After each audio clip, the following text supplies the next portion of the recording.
आणि सर्वात लिखित राज्यघटना म्हणून भारताच्या राज्यघटनेचं त्या ठिकाणी वर्णन केलं जातं। आज 75 वर्ष होऊन गेले आणि या आपल्या देशामध्ये राज्यघटनेप्रमाणे त्या ठिकाणी कारभार हा चालू आहे।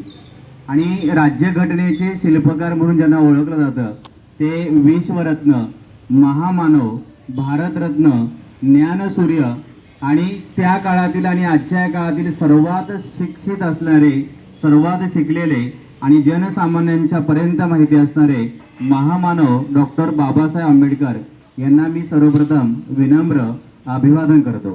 कारण आज जर राज्यघटना नसती तर बहुजन समाजाचे आपण सर्व लेकरं कदाचित आज आपल्या शिक्षणाचा हक्क नसता, आपण सामाजिक क्षेत्रामध्ये, राजकारणामध्ये, सांस्कृतिक ठिकाणी आपण काम करू शकलो नसतो आणि फक्त राज्यघटनेमुळे आपण या ठिकाणी मान सन्मानाने जगतो आहोत।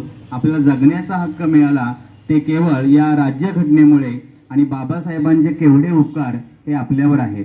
आणि तब्बल 2 वर्ष 11 महिने 18 दिवस इतके अथक परिश्रम घेऊन बाबासाहेबांनी ही संविधान किंवा राज्यघटना त्या ठिकाणी लिहिली। आणि राज्यघटना लिहिल्यानंतर लगेच तिचा स्वीकार हा केला का? नाही, तर संविधान सभेमध्ये त्या ठिकाणी 299 इतके सभासद होते आणि या सभासदांनी जवळजवळ 6 ते 6,500 सूचना त्या ठिकाणी मांडल्या। बाबासाहेबांच्या सर्व सूचना ऐकून घेतल्या आणि त्या सूचनांमध्ये ज्या महत्त्वाच्या सूचना होत्या त्या सर्व सूचनांची राज्यघटनेमध्ये त्यांनी त्या ठिकाणी अंमलबजावणी केली किंवा ते बदल त्यांनी स्वीकारलेले आहे। आणि 111 सत्र त्या ठिकाणी झाले, 162 तासांपेक्षा जास्त काळ त्याच्यामध्ये नुसती चर्चा झाली आणि भारतातील सर्व राज्य असतील, त्या ठिकाणी त्या काळचे असणारे ब्रिटिश प्रांत आहे, यातील सर्व सभासद त्या ठिकाणी होते। आणि या राज्यघटना लिहिणं म्हणजे काही सोपं काम नव्हतं। जवळपास 60 देशांच्या पेक्षा जास्त राज्यघटनेचा बाबासाहेबांनी अभ्यास केला आणि या राज्यघटनातील जी चांगली तत्त्व होती म्हणजे परदेशातल्या, ती जशीच्या तशी न स्वीकारता आपल्या भारत भूमीसाठी काय योग्य आहे ही तत्त्व बाबासाहेबांच्या ठिकाणी स्वीकारलेली आहे।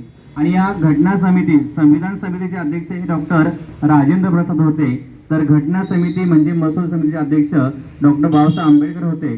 त्यामध्ये असणारे इतर सभासद जे होते, काहींचं अकाली निधन झालं, काही ही समिती सोडून गेले आणि सर्व जबाबदारी बाबासाहेबांच्यावर आली।